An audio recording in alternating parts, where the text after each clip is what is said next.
HG3 here in the flesh, and today we're going to talk about that special 6th slot silver in all of your decks and the potential players that can take its spot. Today we're talking about the silver Benchwarmers. That'd be a good place to throw in some cool intro music if I had it. Thanks for checking out this video. So basically, the breakdown of a deck in Gwent consists of 4 gold cards and 6 silver cards and then a whole bunch of bronze cards. But a lot of people ask me, what can I do if I'm not winning, if I'm stuck in a rut? And what you can usually do is switch out one of your gold cards or one of your silver cards. But a deck has a kind of structure to it for a reason. And as such, some of the silver cards are not replaceable. But as you work your way down the list, almost every deck has a silver slot and sometimes a 4th gold slot that you can actually rotate cards in and out depending on the matchups you're seeing. You can also do these rotations based on your personal preferences to just try and test stuff out and tinker in general if you need a change of pace. So without further ado, let's take a look at some of the cards that you can switch in as silver Benchwarmers. The number 1 Benchwarmer is a card that actually could just be in all these decks. There's not a single deck right now that can't utilize Merc to Raka well.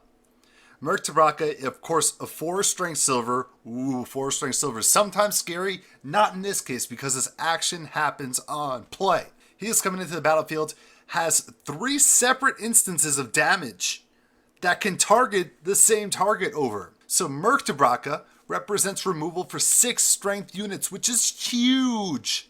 That means cards like Isengrim and Ciri, if they get broken, Merc can actually remove them. It also means that Merc can use his 6 strength removal, divvy it up, and take off 2 Elven mercenaries from the battlefield at the same time, meaning that your Scoia'tael opponent may not have any more mercenaries to go through. Same kind of principle applies against Skellige if you take out a bunch of Freyas at one time. Not the same against Northern Realms. Don't take out a bunch of Reaver Scouts. But Merc can take out Field Medics before they get rallied through Reaver Scouts against Northern Realms, usually round 2. His utility is through the roof, and he should be one of your first considerations in swapping in a silver card. The next Benchwarmer is Johnny. And in a recent video, I talked about how good Johnny is with Scoia'tael, and it's true, he is phenomenal with Scoia'tael in particular. And in fact, he's probably an auto-include with them. But Johnny can also make other factions better as well. The opportunity Johnny presents is to add another silver or another gold card. So you have to consider the structure of your deck and think, are these cards always going to be useful at every moment of the game? And in a deck like Skellige, silvers are definitely crowded.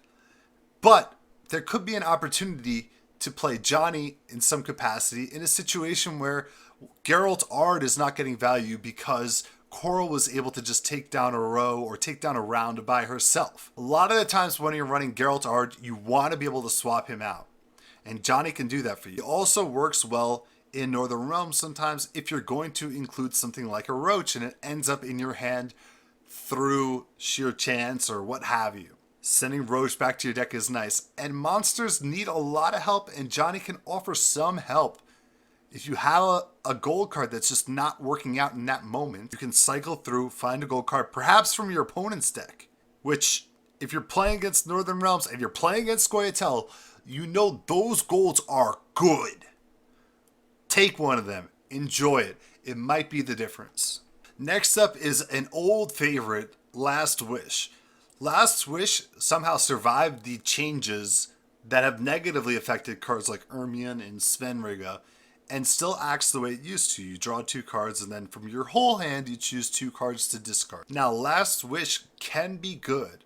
The reason why a lot of players have moved away from it is because they're able to do their thinning through different means. But decks like Monsters and decks like Skellige aren't able to thin as well because they don't have bronze units that are readily pulling out the other copies of themselves from the deck. So Last Wish can definitely be a selection for those 2 decks. The other thing it offers you in Scoia'tael and Northern Realms is an opportunity to see those gold cards, which you do not always get through your draw cards.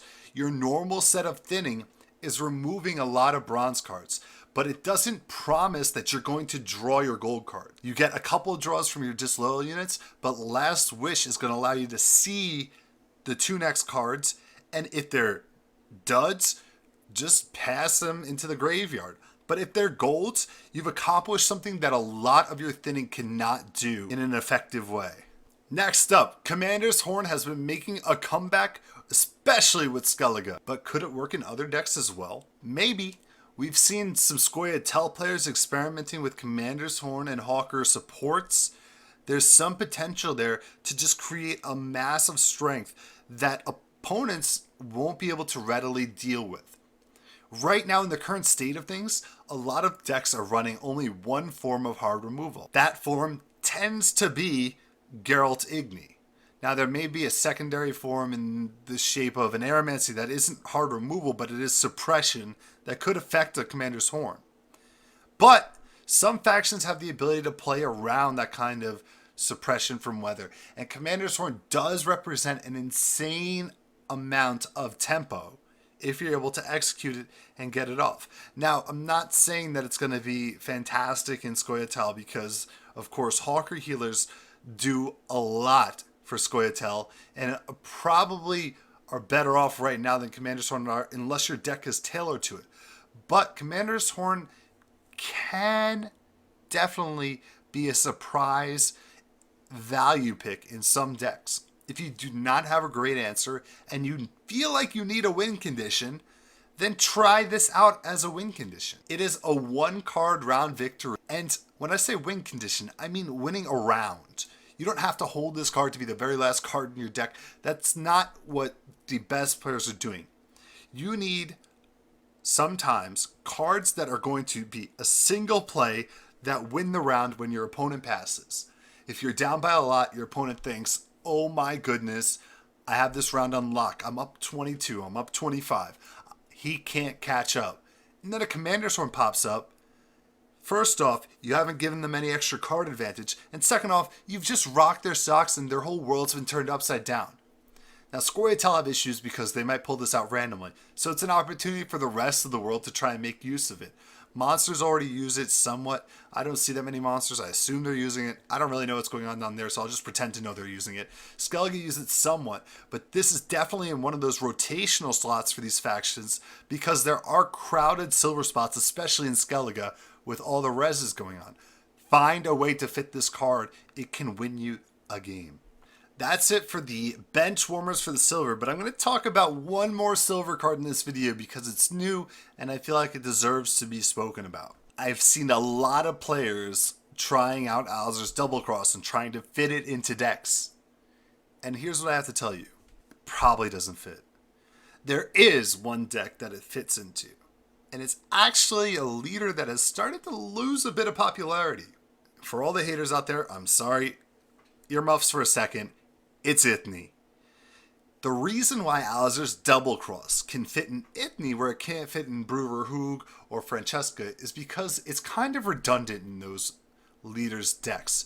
Brewer Hoog already has a tough time keeping silvers in his deck for him to be able to pull them out. Francesca gets to look for whatever she wants at whatever time she wants. So having an Alzur's Double Cross to pull out Yavin, who's probably going to be the strongest in her deck, seems redundant. And then if Alzur's going to the next strongest thing, it's going to be a Vanguard, and you want your first lights pulling that out anyway.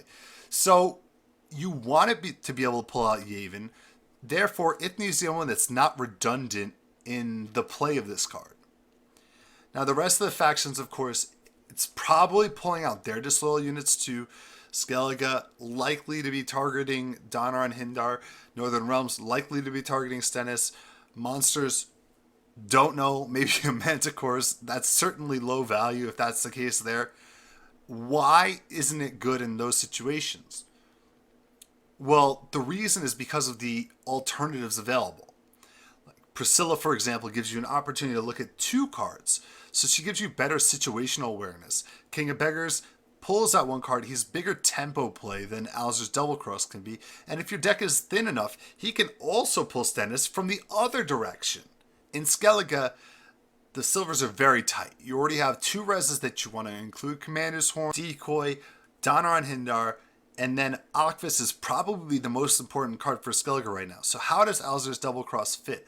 It could be an okay card, but if you're using this to find Donar and Hindar and you end up drawing Donar and Hindar and then finding Alzur's Double Cross after, then it's probably just pulling a boat out of your deck, which doesn't seem like great value. Using a silver card to essentially first light rally out a boat specifically does not feel like great value.